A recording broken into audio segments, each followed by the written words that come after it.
Teman-teman semua, saya ngerasa beruntung sekali bisa berada di sini. Ini adalah depo Pertamina di daerah Pelumpang.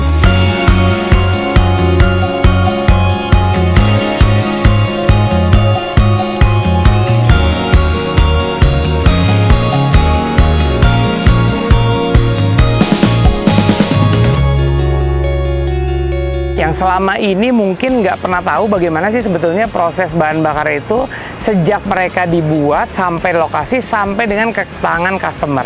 Ada banyak proses di mana proses ini memang sangat complicated, sangat ketat dan sangat sulit untuk dilalui. Karena apa? Pertamina selalu menjaga kualitas produknya. Kalau sampai ada 0,1 saja variabel dari oktan itu kurang, mereka tidak akan pernah mengirim bahan bakarnya masuk ke dalam alat ini dan dikirimkan ke mobil tangki karena tidak sesuai dengan spesifikasi yang ada.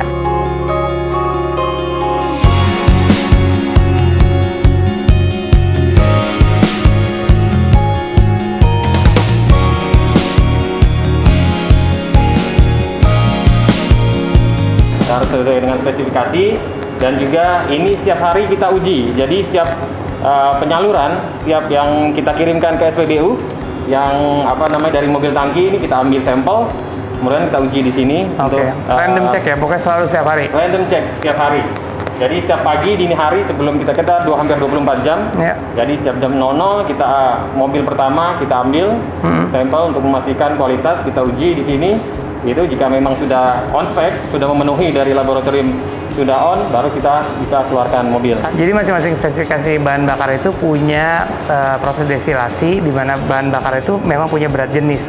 Di antara bahan bakar solar tadi Dex, Pertamax series dan lain-lain itu beratnya beda-beda ya. Jadi nanti udah sesuai dengan spesifikasi yang ada dari Dirjen Migas supaya destilasi yang berat dan yang memang harus menguap sesuai dengan alat yang diukur ini. Oke. Dan dia random check setiap hari. Jadi nggak ada yang beda ya, karena bisa dicek kapan aja. Ya, jadi standarisasi untuk kualitasnya akan tetap selalu sama. Iya, yang pasti yang awal kita uji semua yang siang maupun malam kita visual.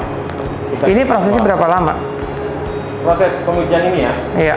Ini sekitar setengah jam. Oh, oke. Setengah jam. Masing-masing alat mempunyai waktunya atau lama pengujian berbeda-beda. Iya. Yang paling lama memang CFR. Iya. Apa namanya? CFR engine tadi yang di sana yang sebelah. CFR, oke. Abis ini kita coba lihat ke sebelah. Oke, ini apa proses CFR namanya? Iya, CFR engine. Jadi cek oktan number dari produk gasolin. Gasolin ya? Iya, gasolin series. Jadi Pertamax Turbo, Pertamax, Pertalite. Iya. Iya. Nanti dicek dulu, kita ngacunya ke ASTM D2699 tahun 2019. Nah, terus nanti kita sebelum menguji, kita siapkan dulu untuk kalibrasi alatnya. Jadi ada namanya iso-oktan dan n-heptan. Nah, iso-oktan ini nanti kita setting, misalnya untuk Pertamax Turbo 98, nanti kita setting hampir berapa? 99 ya. Nah, nanti baru kita uji setelah mesinnya ready, baru kita uji produk si gasolinnya itu apakah masih memenuhi spesifikasi atau tidak. Nah, kalau misalnya nggak memenuhi spesifikasi, berarti kita blokir dulu tangkinya. Biasanya kalau nggak memenuhi spesifikasi itu karena oktannya terlalu turun, atau oktannya terlalu lebih, atau oksigennya, atau apa variabelnya? Kalau selama ini sih kalau oktannya rendah, nggak pernah sih kalau begitu. Nggak pernah. Rata-rata malah lebih tinggi sih. Rata-rata ada poin lah 98,2 atau 98. Oke.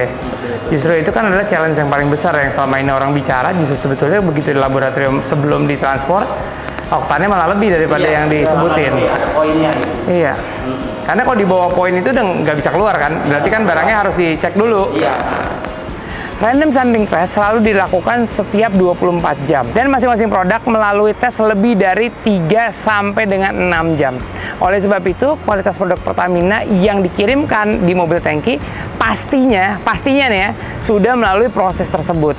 Dan saya sendiri baru tahu laboratorium sangat canggih, hanya ada alat di Indonesia 3 buah yang bisa mengecek oktan number seperti yang ada di laboratorium ini. Pengisian mobil tangki di filling set ini sudah menggunakan sistem New Gen 3 system. Jadi pengisiannya sudah diatur untuk mobil-mobil mana saja yang diisi. Di sini ada untuk Pertalite, Pertamax, ada biosolar, ada Dexlat, dan Pertamina Dex. Mobil tangki ini diisi berdasarkan delivery order, jadi tidak sembarangan mengisi, dan mengisi berdasarkan perintah order untuk pengiriman kemana. Jadi sudah menerima perintah pengiriman, baru dia mengisi BBM yang ditentukan. Dari SPBU minta ke kita, lalu dari kita nanti ditentuin nih mobil mana yang akan dikirim ke SPBU itu. Bahan bakar yang disalurkan ke mobil tangki ini sudah dilakukan pengujian. Yang pertama itu ketika penerimaan dari kapal atau dari pipa, ketika masuk ke terminal BBM, lalu ketika sudah masuk di tangki kita uji lagi, lalu nanti setelah masuk tangki itu sebelum penyaluran kita uji, lalu nanti setelah mobil tangki ini pengisian kita melakukan sampling random untuk setiap produk. Jadi kita uji lagi, nanti sebelum pembongkaran di SPBU itu dilakukan pengujian lagi secara short test atau pengujian secara singkat untuk memastikan SPBU yang dikirim itu diterima dengan on spec, tidak ada perubahan karakteristik ketika diterima dan disalurkan kepada masyarakat. Ada satu hal yang harus dijustifikasi mengenai pemakaian bahan bakar. Sebetulnya pemakaian efisiensi bahan bakar bisa dilihat jika pengujiannya apple to apple, di jam yang sama, kendaraan yang sama, perilaku berkendara yang bersamaan.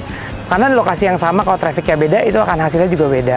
Tapi buat saya, kebetulan saya sudah bersama Pertamina berapa puluh tahun ya? Bertahun-tahun. Ketika Dendy Mas baru lahir, saya udah balapan. Jadi saya ngerasakan konsistensi dari tingkat kualitas bahan bakarnya juga sangat baik. Jadi sebetulnya udah beberapa dekade saya bersama Pertamina, ya kualitasnya akan selalu terus berada di kualitas standar internasional. Jadi untuk kalian semua, percayalah sama produk Pertamina sesuai dengan kebutuhan bahan bakar kendaraan Anda. Dan udah pasti ada satu lagi kuncinya, behavior atau perilaku berkendara sangat amat menentukan tingkat efisiensi bahan bakar. Oke?